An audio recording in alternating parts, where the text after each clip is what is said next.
Bom, fazendo só uma pequena apresentação pessoal, estou finalizando o curso de Ciência da Computação na Universidade Federal da Bahia e atuo como analista de BI no Centro de Processamento de Dados da UFBA e também faço pesquisa na área de Business Intelligence, Business Analytics e aplicação de métodos ágeis em projetos de Data Warehouse.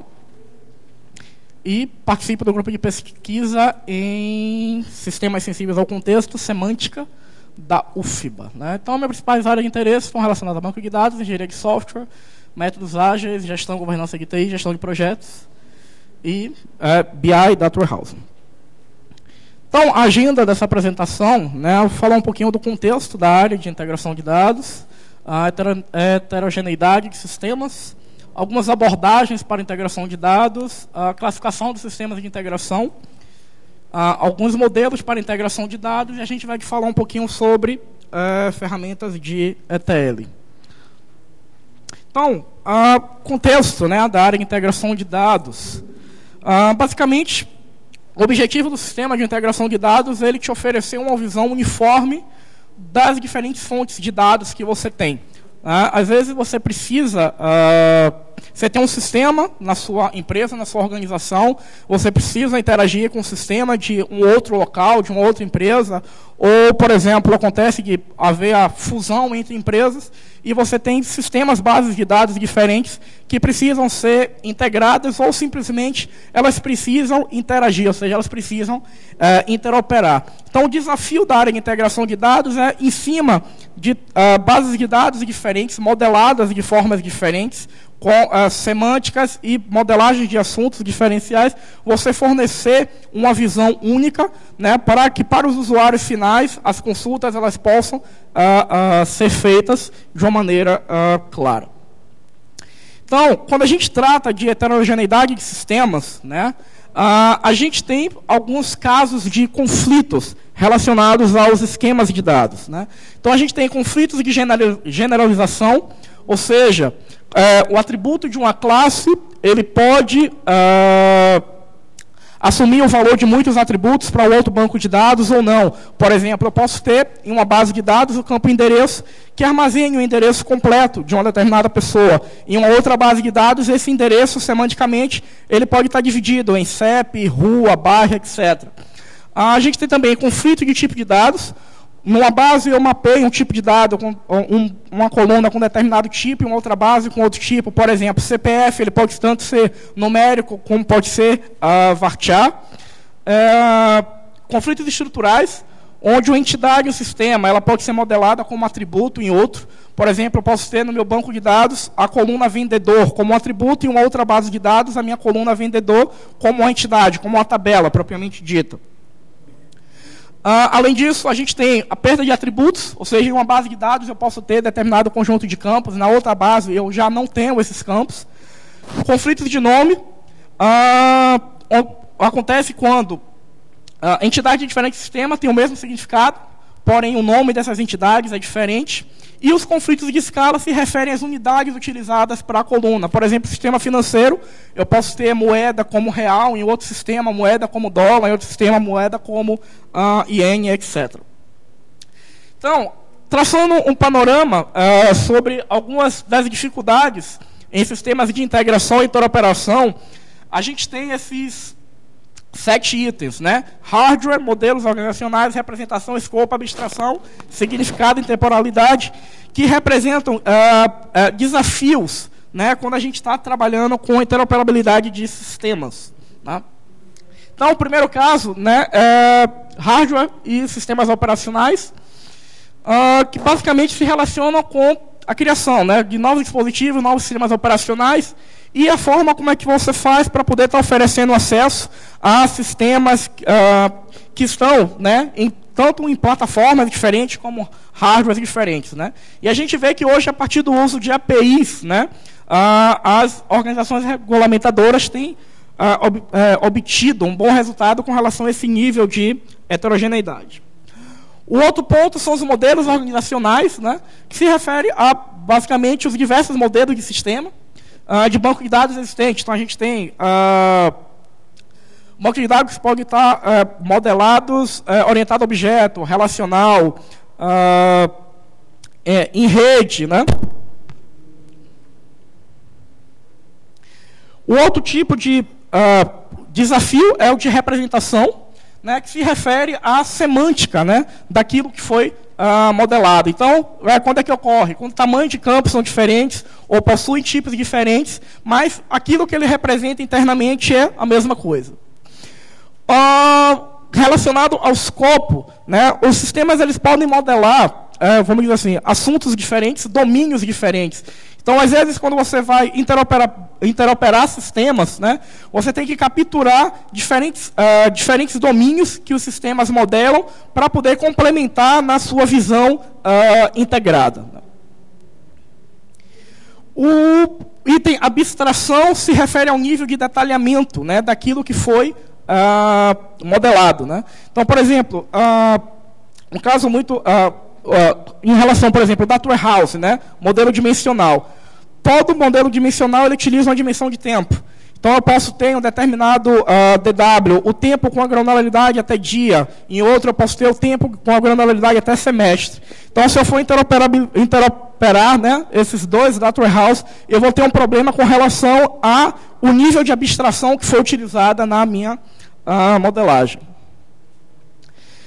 O outro item é significado, né, que denota a dificuldade em determinar o significado dos atributos que têm equivalência de nome. Né? Então, tem aí um exemplo. O atributo nome é uma relação pessoa, denota seu verdadeiro nome na vida real. Em contrapartida, a entidade departamento, o mesmo atributo tem um significado diferenciado. E a última, né,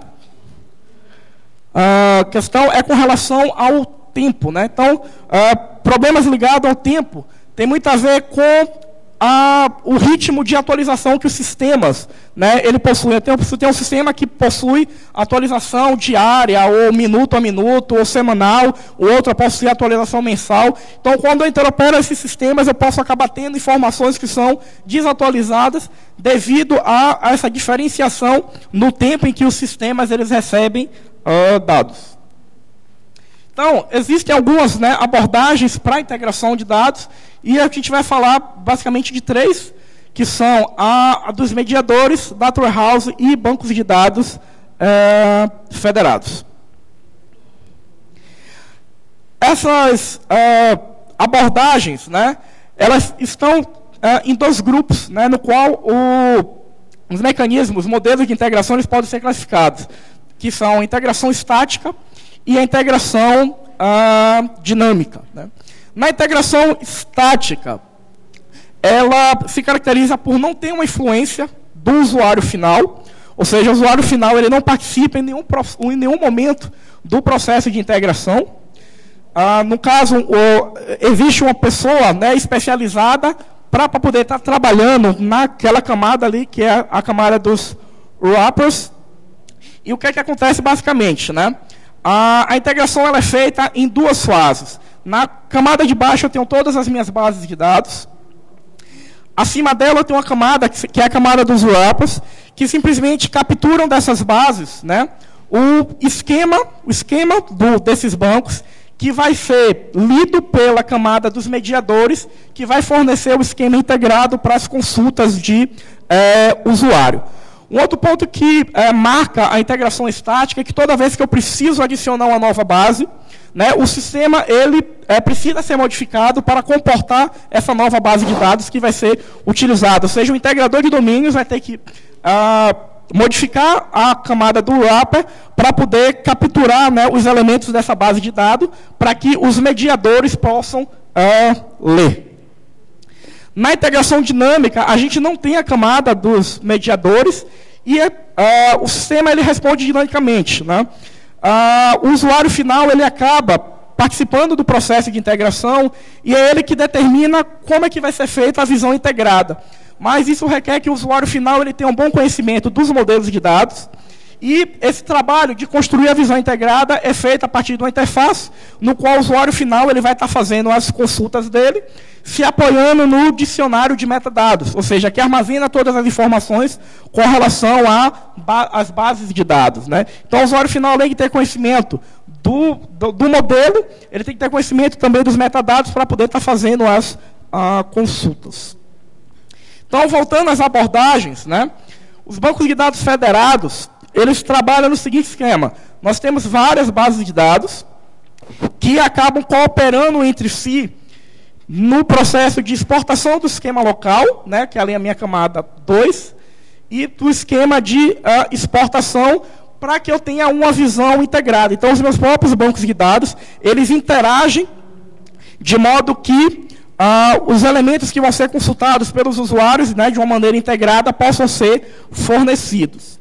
Já no esquema de mediadores, eu tenho uma camada central, como a gente já tinha até visto na integração estática, e a partir desses os mediadores, eles vão atuar nas minhas bases de dados para construir a minha visão integrada de modo que os usuários possam estar fazendo as suas consultas. Então, todo o trabalho de integração é feito pelos mediadores que vão interagir nas diferentes bases de dados existentes.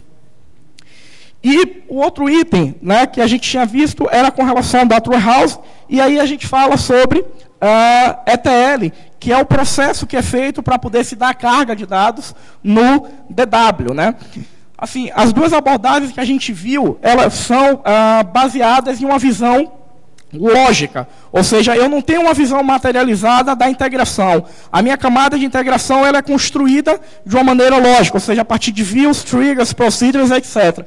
Já no processo de Data Warehouse, a minha camada de integração ela é materializada. Eu tenho uma base de dados, realmente, que integra as bases de dados de todos os meus sistemas, que no caso é o meu Data Warehouse. E para poder fazer a carga desses dados no Data Warehouse é que a gente utiliza o processo de ETL, né? Então, a palavra ETL, ela vem de Extract, Transform and Load, né? Em português, extração, transformação e carga. Então, a gente extrai os dados das bases operacionais, transforma esses dados e faz a carga no Data Warehouse, né? Para poder dar essa visão integrada dos dados. Então, no processo de extração, é feita a extração dos dados dos sistemas de origem. Então, eu posso ter sistemas diferentes, né? E a gente vai fazer a coleta das informações que são mais importantes. Eu posso carregar todos os dados das bases operacionais? Posso. Mas o que geralmente acontece é que o DW ele é modelado de acordo com o assunto que é mais interessante para a análise. Então, a gente busca as informações mais importantes para poder fazer a extração desses dados. Um outro detalhe importante é que projetar e criar esse processo de extração é uma das tarefas, né, mais demoradas, né, porque requer a seleção dos dados, né, e todo o projeto de como é que vai ser feita, né, a carga dos dados no DW. E um outro aspecto importante, que assim, no momento da criação do DW é comum que a carga ela seja feita total. Eu faço uma carga completa dos meus dados operacionais, e após essa primeira carga, o meu Data Warehouse ele simplesmente vai sofrer cargas incrementais, ou seja, apenas os dados que foram modificados após a carga inicial é que vão ser carregados no Data Warehouse. Esse que a gente chama de extração incremental, e a primeira carga que é feita é a extração completa.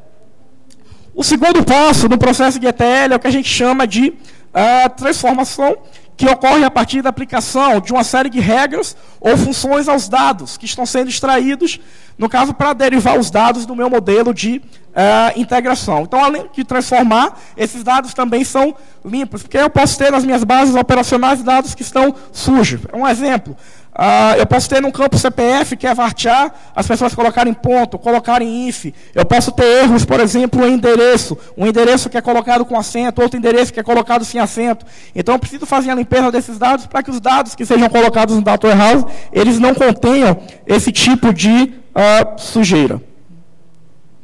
Então, a intensidade da manipulação desses dados vai depender de cada fonte e da qualidade dos dados nessas fontes.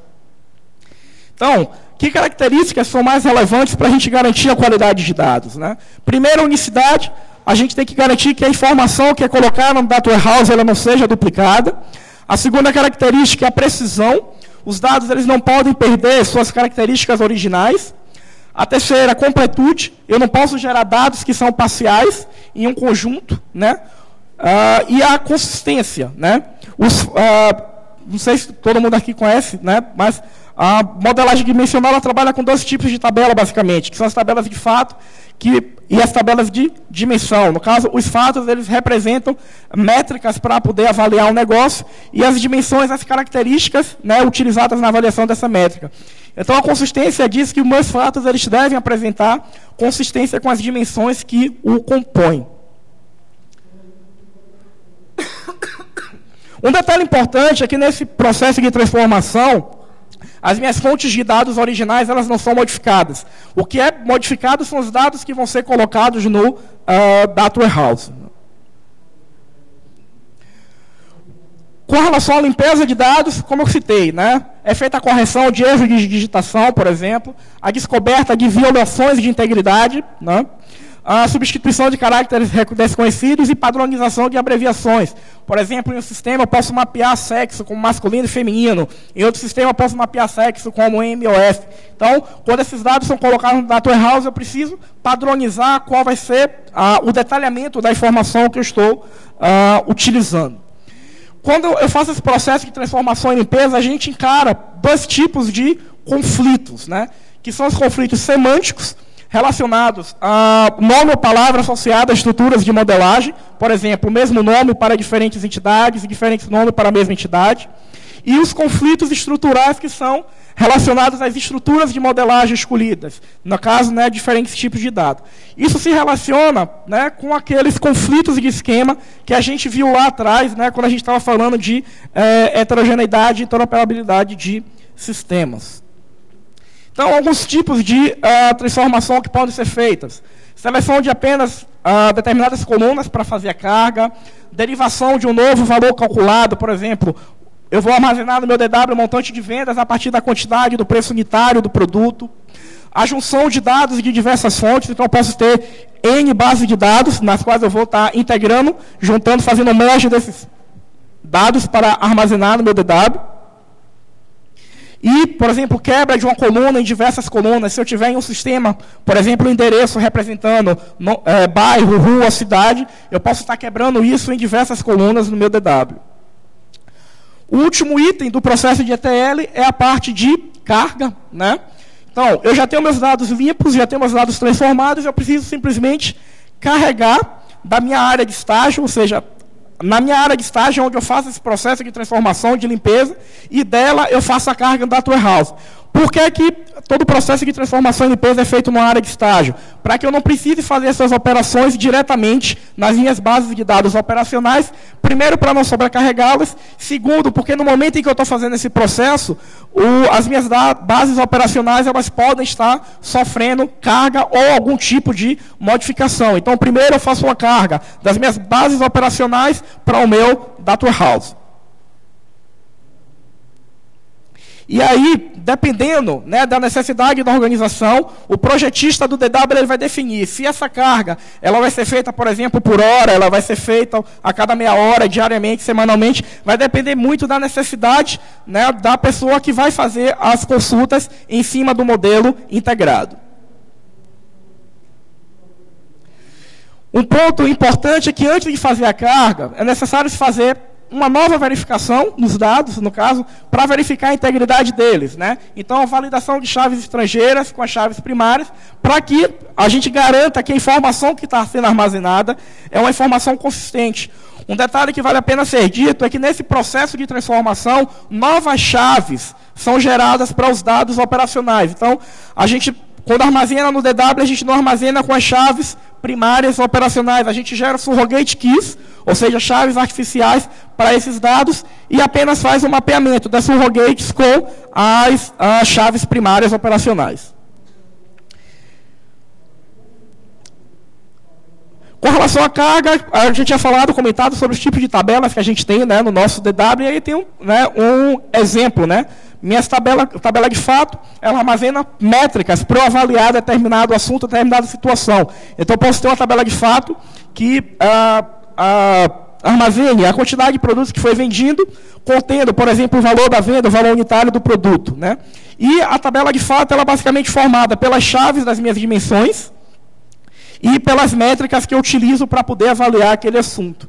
E as minhas tabelas de dimensões são as tabelas que qualificam, né, o meu fato. Então, se tratando da quantidade, né, de produtos, eu teria, por exemplo, as tabelas de dimensões tempo, loja e produto, para eu avaliar coisas do tipo produtos mais vendidos por determinado período, por determinada loja, etc.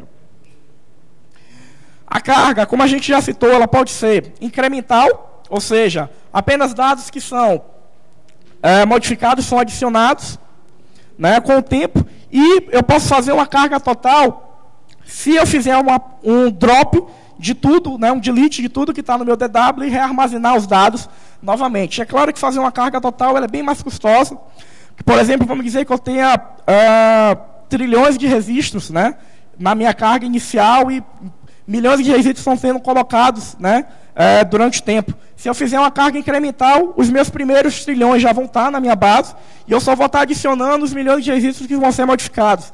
Se eu fizer uma carga total, né, por exemplo, vamos dizer que diariamente ou semanalmente, eu vou ter que apagar todo o meu DW para poder estar fazendo a carga desses dados. Então, orienta-se, né, geralmente, que a carga incremental seja feita nas tabelas de fato e a total apenas nas dimensões. Isso porque as tabelas de fato são as que mais sofrem, né, alteração. Geralmente os dados nas dimensões, eles não são tão mutantes quanto os dados nas tabelas de fato. Bom, o objetivo dessa parte inicial era estar dando um panorama, né, geral do que é a área de integração de dados, em especial do que é o processo de Data Warehousing, que é o processo no qual eu trabalho, e eu vou falar um pouquinho sobre as principais ferramentas open source para o processo de ETL.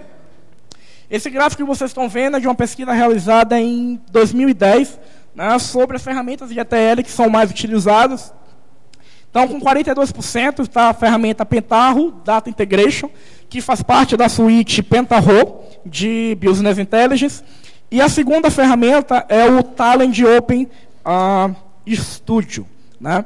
E eu vou apresentar para vocês, né, algumas características do Pentaho e um trabalho que foi feito por um amigo meu, Gustavo Ramos, né, com relação à comparação entre o Pentaho e o Talend, né? Então, o Pentaho Data Integration, né, ele é um projeto open source de 2006 e anteriormente era conhecido como Kettle, né, que significa KDE, Extraction, Transport, Transformação e Load Environment. Então, a primeira versão do Pentaho Data Integration data de 2006, que foi a 2.3, né? E hoje a gente já está na versão 4.1, que é a versão stable da ferramenta. Então, o Pentaho ele trabalha basicamente com processo de integração de dados e também com o processo de ETL para Data Warehousing.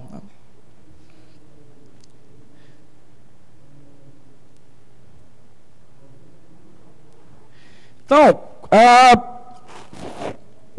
como é que a gente trabalha, né, com o PDI, né, que é o Pentaho Data Integration, né?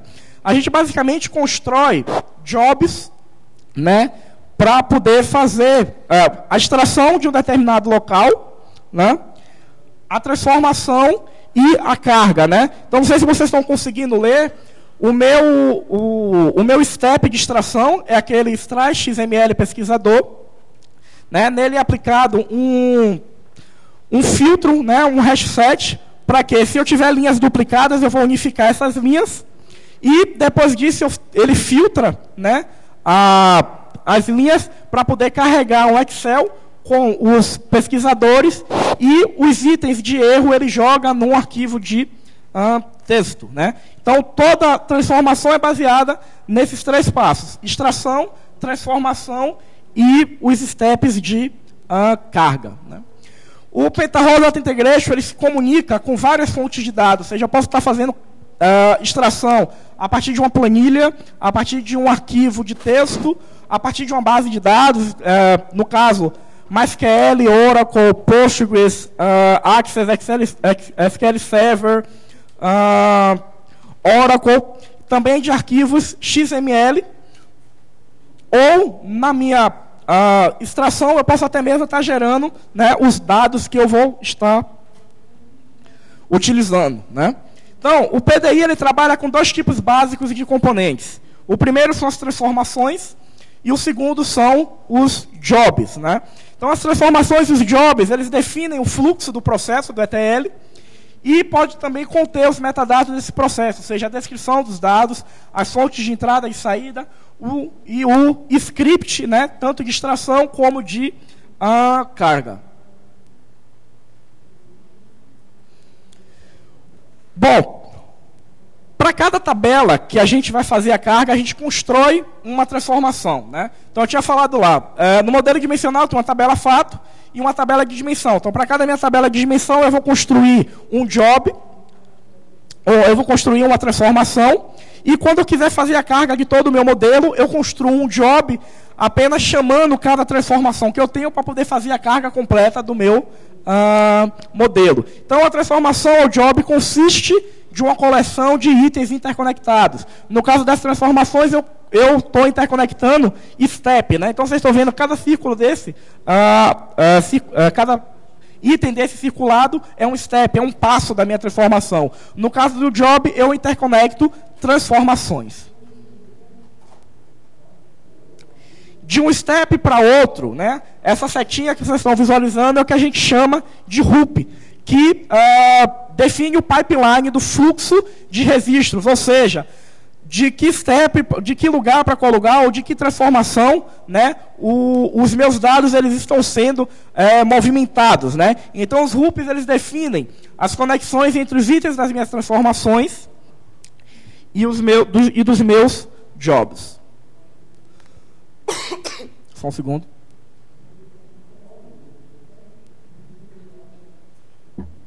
Então, sintetizando, né, o que eu estava explicando, as minhas transformações, elas consistem de uma coleção de steps de transformação. Então, eu começo com o step inicial de extração, tem os steps de transformação, step de carga. Cada step denota uma operação no meu processo de ETL. E a saída de meu step ela vai ser um conjunto de registros, né? O fluxo, né, dos steps da transformação ocorre de maneira simultânea e assíncrona. E o PDI, né, armazena as minhas transformações em arquivos com a extensão KTR. Os meus jobs, eles consistem de uma coleção de transformação, ou de step ou de job, né? Eu tinha dito anteriormente que o job ele só ligava transformações, mas eu posso ter um job que chame outros jobs também, né? A cada entrada denota uma tarefa no meu processo de ETL, e a saída dessas entradas produz o status de execução. Eu posso, por exemplo, caso uma das minhas transformações dê erro, eu posso definir que, se aquela transformação der erro, envie um e-mail para o responsável ou imprima no log de erros, né, o problema que houve com a transformação. E o fluxo, né, dos steps nos jobs, eles ocorrem sempre sequencial. Eu não posso chamar, por exemplo, transformações para ocorrer em paralelo. Já quando a gente trabalha com as transformações, os meus steps eles podem ocorrer paralelamente, né? Eu posso, por exemplo, dividir o meu fluxo de dados, ou simplesmente duplicar esse fluxo e estar fazendo transformações, né, nos níveis, né, nos diferentes níveis do fluxo ao mesmo tempo. Bom, alguns outros componentes do PDI são os repositórios, né? A primeira coisa que o PDI te pede quando você inicia ele é que você defina um repositório para que ele armazene todas essas transformações e, por conseguinte, né, os metadados dessas transformações e dos jobs, né? No caso, você pode definir um repositório como um arquivo ou como um banco de dados, né?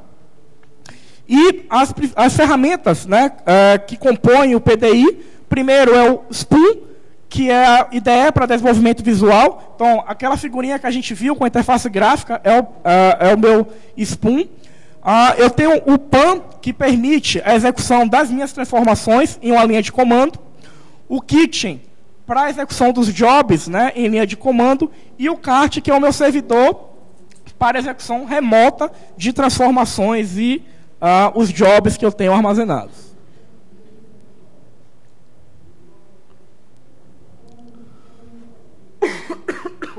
Então, com relação ao movimento dos dados, né, das minhas transformações, dos meus jobs, né, eu tenho a definição do que é o meu well set, que no caso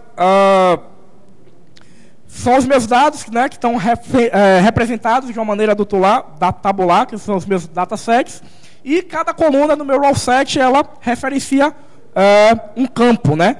Então, o meu campo ele precisa ter sempre o nome, que é obrigatório, e o seu tipo. E cada linha, né, de dados corresponde a um membro do meu dataset. Os meus strings são os dados que são enviados de um step para outro, né? No caso, esse trabalho é feito pelos hoops, que pegam os dados de saída de um determinado step e colocam como raw set, né, para entrada em um outro step, né? Então, cada step pode ter um raw set de entrada e outro raw set de saída. Então, falar rapidinho sobre análise comparativa, né? Esse trabalho não foi um trabalho feito por mim, foi um trabalho feito pelo Gustavo Ramos, né? Na empresa que ele trabalha, e eles estavam avaliando, né? Como eu falei antes, o Kettle e o Talend são as ferramentas mais utilizadas, né, no processo de ferramentas open source mais utilizadas, e ele teve a necessidade de estar fazendo um comparativo para avaliar qual das duas ferramentas seria a mais robusta, né, para estar trabalhando, né, na empresa dele, né. Então, assim, da análise que ele fez, fazendo um resumo, ele avaliou que o Kettle, né, ele tem alguns pontos, né, de vantagem em cima do Talend. Em termos de escalabilidade, as duas ferramentas, né, ou estabilidade, as duas ferramentas elas empatam, né, alguns problemas, né, ainda ocorrem com relação tanto ao Kettle com relação ao Talend, quando você está operando, né, nas suas transformações e jobs. Agora, o Kettle, eu só vou destacar os pontos no qual o Kettle é superior ao Talend, né? O detalhamento dos logs de erro no Kettle, ele é bastante intuitivo, né? Bastante claro, fica muito fácil para você identificar, por exemplo, qual coluna que deu erro, qual foi o step que deu problema e qual foi o nível de erro que você teve. O Talend, né, ele ganha no suporte ao XML. O Kettle ganha com relação à usabilidade, né? Em termos de documentação, os dois empatam. O Kettle ele tem um nível de validação dos dados, ou seja, steps para validar, para estar verificando a integridade, bem melhores do que, né, o Talend. Porém, o Talend ganha na questão de metadados, como os metadados das transformações são avaliados. E um outro ponto no qual o Talend perde é com relação às plataformas, né, no qual que ele suporta. Ele basicamente só pode ser utilizado no Windows ou no Linux, né? Já o Kettle pode ser utilizado no Mac, Solaris e etc. E um outro ponto que foi o grande destaque na análise que o Gustavo fez é com relação ao paralelismo de tarefas, né? O Talend ele não trabalha muito bem com, por exemplo, joins, mesh joins, tarefas que precisam ser executadas paralelas, ou também, por exemplo, steps que sejam feitos, executados paralelamente. Isso é algo que o Kettle ele satisfaz plenamente, né? E um ponto assim negativo do Kettle é com relação ao controle de versão. Eu não consigo fazer no Kettle hoje controle de versão das minhas transformações para, por exemplo, eu fazer o acompanhamento de como as minhas transformações elas foram modificadas, né, com o tempo. O Talend ele já tenta, né, de uma certa forma, promovendo esse controle de versão das minhas transformações. Bom, tem mais 7 minutos, né? Eu vou abrir então para perguntas, né? Meus contatos estão aí, né? Twitter e Gmail. Quem quiser falar comigo, depois pode me mandar um e-mail para a gente manter contato e etc. Vou abrir então para perguntas.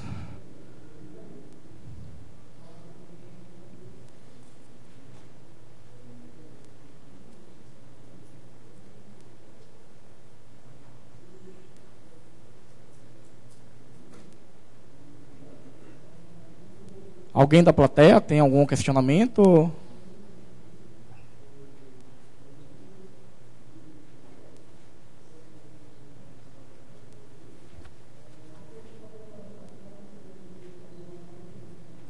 Bom, pessoal da organização com o microfone.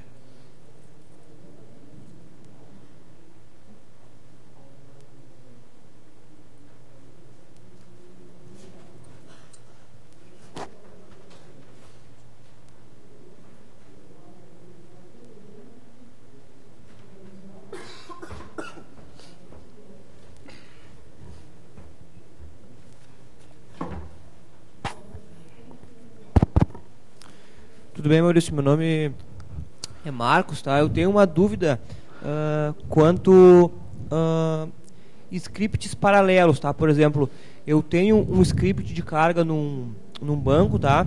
Transacional, só que eu tenho 10 versões deles, vamos dizer, tá? Com pequenas modificações entre eles. Eu consigo fazer processos onde eu consiga fazer um job ou um step ali, onde eu tenha tudo que é em comum, e quando eu quiser fazer o processo de carga para um veículo específico, eu consiga puxar o pedaço que é diferente. Não sei se eu fui claro na pergunta. Tudo que é comum eu faço ele num job só. Daí ele vem, faz aquela transformação normal e natural, exceto quando é um tipo de veículo que tem que fazer um outro pedacinho que falta, assim, sabe? Ele tem essa flexibilidade ou não? Sim, o Kettle, ele tem um step que é o chamado filter rows. Então, você pode filtrar as linhas utilizando, por exemplo, o valor de um campo. Se o valor de um campo for, por exemplo, valor de veículo, né? Vamos dizer, se o veículo for Go, jogue para determinado step. Se não for Go, jogue para outro step. Na ponta, esses steps podem ser steps de carga que vão estar operando simultaneamente. Mais uma pequena dúvida, então. Quando tu fala ali que ele pode fazer cargas ao mesmo tempo, tá? Processos simultâneos, ele consegue fazer isso também se eu estiver fazendo todas as consultas da mesma tabela base, ou eu tenho que ter uma ramificação nas tabelas lá para... Não, pode ser da mesma tabela base. Por exemplo, eu trabalho com o projeto de Business Intelligence da UFBA, né? E quando a gente faz, por exemplo, a carga por exemplo, para a tabela que analisa ingressos e egressos de aluno, a gente tem ingresso e egresso em semestres letivos diferentes, né? E como a granularidade do nosso tempo para esse tipo de dado ele é semestral, na minha tabela de tempo ela é até diária. Então eu preciso mapear de semestre para dia, então eu acabo fazendo uma divisão do meu fluxo de dados, colocando alunos que entraram no primeiro semestre para cima, alunos que entraram no segundo, para baixo, e tudo da mesma tabela de dados. Não preciso ter assim, a extração de tabelas diferentes. Eu posso dividir o meu fluxo de dados em qualquer momento.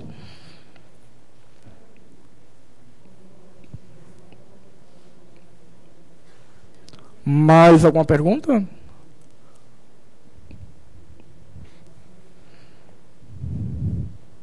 Bom, eu ainda tenho algum tempo de palestra? 5 minutos? Bom, eu vou mostrar para vocês rapidinho, né, o que foi que aconteceu? Ah, faltou aqui.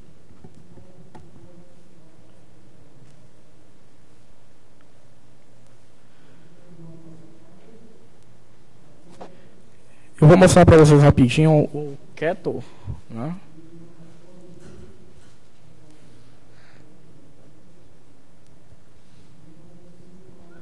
Agora, eu não sei se é a configuração de vocês, mas minha área de trabalho está congelada.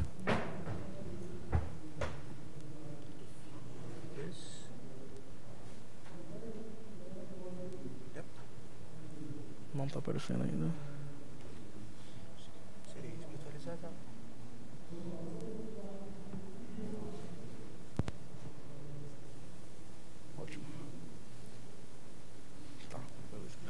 Bom, essa é a interface do Spoon. Vocês lembram que eu falei para vocês que o Spoon ele é a minha interface gráfica para a construção, né, de tanto das minhas transformações como dos meus jobs. Então, simplesmente para poder criar uma transformação, né, a gente pode vir tanto aqui, né, file, novo, transformação, job. Então, quando eu peço para criar uma nova transformação, ele me habilita a aba de design, né? Então, eu tinha falado para vocês que eu tenho vários steps, né, que eu posso utilizar para estar construindo, né, uma transformação. E aqui a gente tem todos os steps, né, que eu possuo mapeados, né, pelo tipo do meu step. Então, eu tenho step de entrada, step de saída, step de transformação, step de controle de fluxo, né? Para o rapaz que perguntou com relação ao filtro, né? Essa step aqui, filter rows, né? Que faz essa questão de divisão de fluxo de dados, né? Então, você tem que definir a sua condição e qual step que ele vai colocar os dados que derem verdadeiro para a condição que eu especifiquei e para qual step vai os dados que que a condição ela for falsa. Então, eu vou fazer uma transformação aqui bem simples, né? Todo mundo que é de computação sempre fez um Hello World na vida. Então, eu vou utilizar aqui só a minha step de input. Vocês estão vendo aí, né? Access, arquivo CSV. Esse data grid é para eu poder gerar uma tabela de dados, né? Eu vou utilizar aqui, nesse exemplo, né, o step generate rows, que ele gera, né, linhas de dados.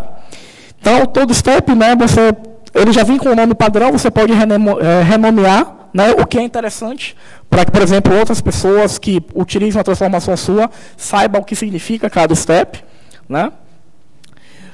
Bom, ele dá aqui um limite, né? Eu vou dizer que eu só quero que ele retorne 2 linhas e eu vou definir, né, uma coluna mensagem do tipo string e o valor hello world. Se eu der um preview aqui, pronto, ele me retorna 2 linhas com hello world.